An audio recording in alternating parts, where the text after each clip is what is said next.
Salut, c'est Alex de Tennis Attitude. Alors nous allons voir ensemble aujourd'hui comment régler tous les problèmes d'équilibre au service, notamment le moment où on est en position armée et quand la balle est lancée, on a parfois l'impression de ne pas être stable et c'est des petites erreurs là qui entraînent ce déséquilibre.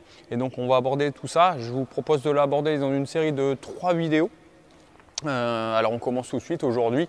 On va s'intéresser aujourd'hui au bras libre. Ce bras libre qui va vous aider à créer de l'équilibre, mais qui, si vous ne l'utilisez pas de la bonne façon, va à l'inverse vous créer du déséquilibre sous la balle au service. Alors les erreurs dont je vais vous parler maintenant, ce sont des erreurs fréquentes que je retrouve chez mes élèves à l'entraînement et d'ailleurs pas seulement chez les élèves débutants. C'est des erreurs qui arrivent encore parfois sur un public de joueurs jusqu'à 3e série. Alors, concernant ce bras libre qui va vous aider à garantir l'équilibre, on peut identifier une première chose. C'est-à-dire que vous allez être un petit peu dans l'erreur si à un moment donné, lors de votre lancer de balle, vous ne gardez pas la balle suffisamment longtemps dans la main.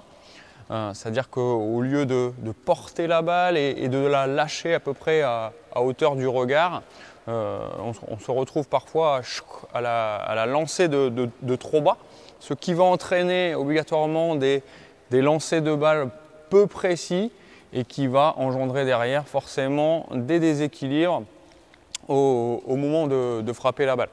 Sur le lancer de balle au service, j'avais écrit pas mal d'articles et de vidéos là-dessus, donc vous pouvez tout retrouver, tout consulter sur le blog. Donc je ne redétaille pas forcément ici la notion de lancer de balle, mais elle nous intéresse particulièrement aujourd'hui sur ce rapport avec l'équilibre qu'on doit créer au service, parce que au-delà de porter, de guider la balle pour obtenir un meilleur lancer, après avoir lâché la balle, on va essayer de garder ce bras, le bras qui vient de lancer, on va essayer de le garder et de le faire passer jusqu'à la verticale. On verra même prochainement, pourquoi pas aller dépasser cette notion de verticalité, mais c'est-à-dire qu'au lieu de lancer et de garder le bras ici à la hauteur où on a lâché la balle, on va continuer d'accompagner cette balle vers le haut jusqu'à se retrouver avec la main vers le ciel. Donc ça c'est super important. Deuxième notion qu'on peut identifier qui va vous permettre d'améliorer votre équilibre si vous le faites, ça va être de ne pas redescendre justement cette fois-ci le bras libre trop tôt. Alors on considère là dans cette partie-là que vous avez réussi à l'amener à la verticale. Donc bravo pour ça, c'est une bonne première étape. Par contre, il va falloir le maintenir suffisamment longtemps pour créer une position sous la balle assez stable et on retrouve vraiment ça très fréquemment. C'est-à-dire qu'une fois que le bras est arrivé en haut, tac, le bras a tendance à redescendre beaucoup trop vite. Comme si la main était lourde et qu'elle avait vraiment besoin de retomber vers le bas. Et du coup, ça crée un déséquilibre complet de la partie gauche du corps, comme si le côté gauche du corps devenait mou, mort et ne pouvait plus être suffisamment gainé justement pour garantir l'équilibre général du corps. Donc à la place de ça, on va essayer de privilégier là quelque chose qui est assez maintenu. Et puis le petit conseil, c'est que vous pouvez commencer à envisager la redescente de votre main gauche pour les droitiers lors du début de boucle. C'est-à-dire quand la raquette là va venir s'enclencher derrière la nuque, c'est le moment que vous allez pouvoir choisir pour commencer à redescendre tranquillement le bras. Pas avant, sinon vous créez un déséquilibre vers l'avant et ça va entraîner des services où vous allez avoir la sensation de vous écrouler en fait sur la balle. Donc attention à ça, c'est une sensation qu'on retrouve souvent, la sensation de s'écrouler sur la balle. Troisième erreur qu'on peut identifier en lien entre l'équilibre et votre bras libre, ce serait justement celui de faire redescendre le bras libre au mauvais endroit. C'est-à-dire qu'à partir du moment où vous avez réussi à trouver votre position armée, là ici, le bras libre, à un moment donné, il va bien falloir le faire redescendre parce que sinon il va gêner un peu la frappe.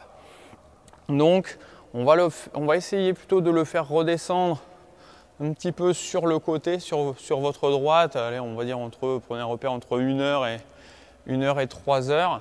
Et on observe souvent une erreur qui est celle de laisser redescendre le bras libre sur la gauche. Donc là, on est plutôt sur une visualisation horaire de 9 heures.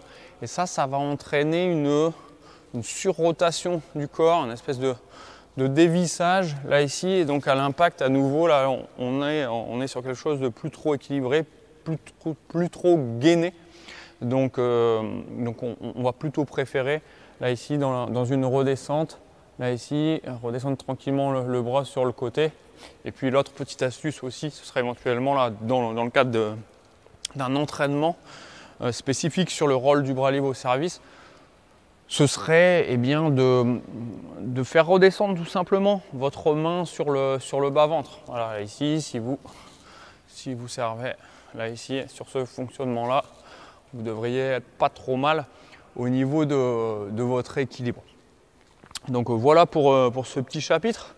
Je vais vous envoyer, si vous voulez, la prochaine fois la deuxième vidéo qui va concerner plutôt la partie jambes, donc toujours en lien avec l'équilibre, comment vous allez réussir à créer un meilleur équilibre au service grâce à l'action des jambes. Donc si vous avez envie de suivre la petite série, laissez-moi vos coordonnées sous la vidéo, et sinon rendez-vous une autre fois sur le blog.